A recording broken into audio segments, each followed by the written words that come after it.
Because it's a game of self-awareness. If, for example, if you're incredibly insecure of your visual appearance, you can't do video.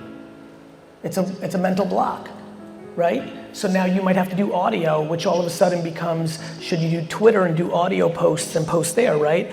Like, for example, even though I'm a 5 or 6 time New York Times bestselling author, I can't put 2 sentences together. That's why I have to record all my books. I love when people come to when I do books and I have book signings, and man, the book sounds just like you, and I'm always laughing. I'm like, because I fucking recorded it, and somebody put it into sentence form,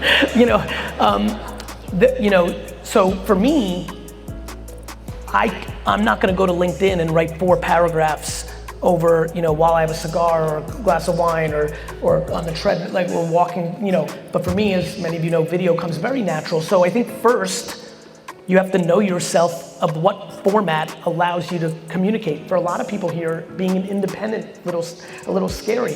Maybe having a sidekick or a friend, now all of a sudden you got a podcast, right? So you have to know yourself first. After that, to be very frank, if you actually know how they all work, they can all be great.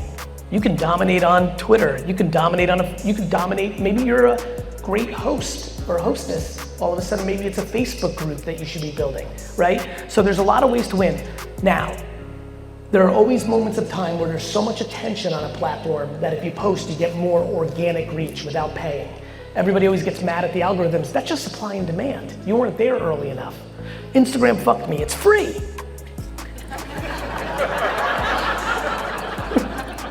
I get like 1 billion DMs from influencers. Gary, Instagram fucked me. I'm like, it was free. You made millions, it was free. So algorithms change not because you're a conservative, it's because they're running a fucking business, and more content means less, and less consumption means supply and demand. More kids went from Instagram to TikTok. More people are posting to Instagram than they did 2 years ago. What do you think is gonna happen? Of course your video's not gonna get 100,000 views anymore. It's gonna get 40,000. It's called supply and demand of attention. That's what I trade. That has been the foundation of my career. I had email newsletter in the 90s that had 95% open rates. I bought every wine term in the world on Google AdWords the day Google AdWords started. I started a YouTube show, long form, was one of the first 5 humans on earth to do it. I was one of the first 30 people to have 1 million followers on Twitter. Like, this is my career. And so I understand it. And so the answer is figure out your form of communication. If you're capable of doing TikTok, you go all in. And TikTok is not, 3 years ago, I'm like, TikTok. And everyone's like, it's 14-year-old girls dancing. I'm like, for now. Facebook used to be just college kids. Now it's just grandmas. It changes. Shit changes. It evolves. And so I'm on Facebook quite a bit. No worries, mate. Me too. Listen, I just got done saying it's my favorite platform right now because, no emotion, complete detachment. Complete detachment. It's just whatever the market wants.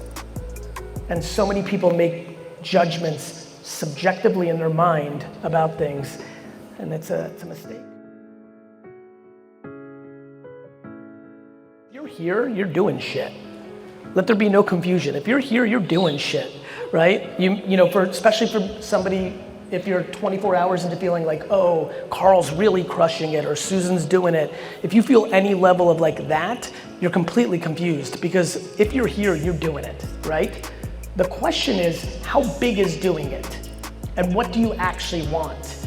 And I think the thing that I would really try to land first before I go into other subject matters is, you'd be stunned how much your personal upside is being capped if you aren't profoundly kind to the people that work for you. It is a very grandma statement. It's a very kind of foofy kind of the world is kind shit, but it is profoundly impactful. And so I would bet the farm that many dozens of people in here are dicks to their team. I would bet the farm on it. It is just the way the business world is. It's the way society is.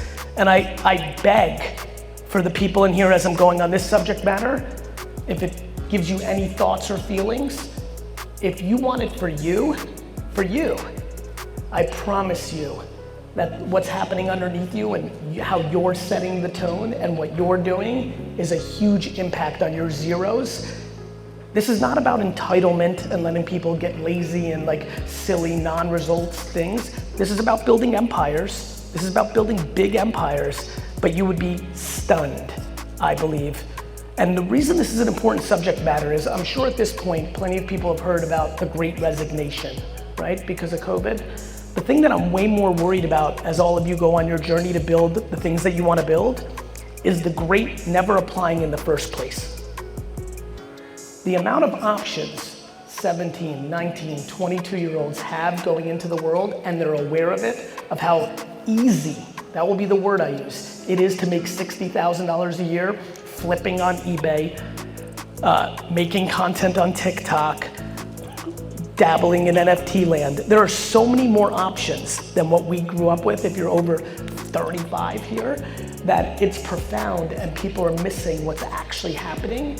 And this is an absolute subject matter that I hope you take very seriously. If you are not focused on retention, people actually wanting to stay, if you are not focused on retention first, you will lose.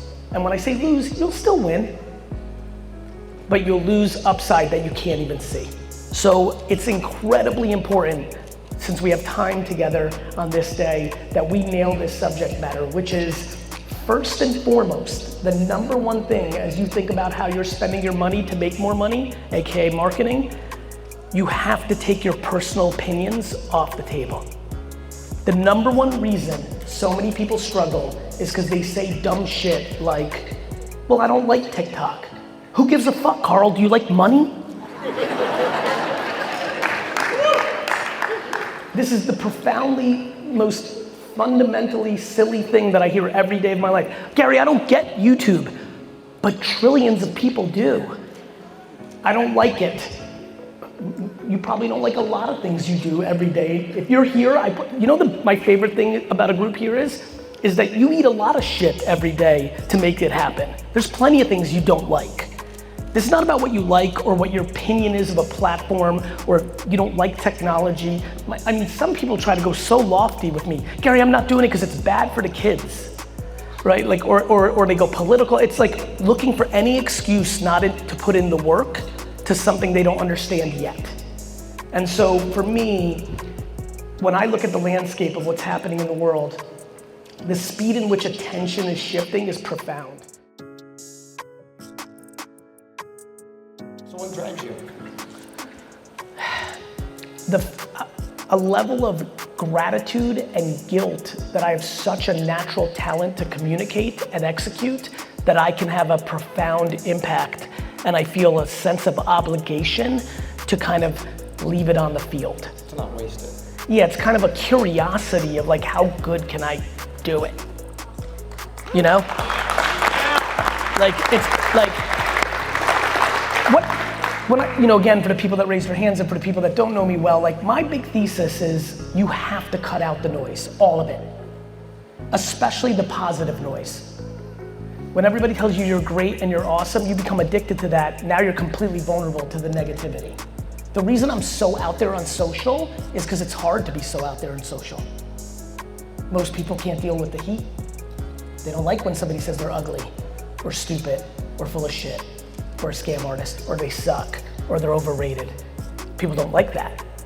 I don't care, not because I'm so cool, it's because that person doesn't know me. How can I possibly be upset when Sally Pants 47 is having a bad day? Sally Pants 47 is having a bad day and decides to take it out on me because I look too happy. I'm not mad at hate, I'm compassionate to hate. But at the same token, knock on wood for me, 90% of my comments are just little goat emojis. and that requires even more tune out. Because when you get high on your own supply, it's a wrap. So I know that I know I've heard you talk a lot about, well, like you said, from switching to email. When you said that, I was thinking of my mom because she was in school, and they said, "Oh, we're going to email," and she's like, "Why the heck would we use email? I can just walk down to the other classroom and just give teacher so-and-so a message. I know I've heard you say you're bullish on Do you know, I apologize, do you know that when Canvas came out, all the artists said that wasn't real art, that if you didn't put it on buildings, it wasn't real art? You should go read what they said about the television. Like, we always demonize new technology. Humans are incredible at romanticizing yesterday and demonizing today.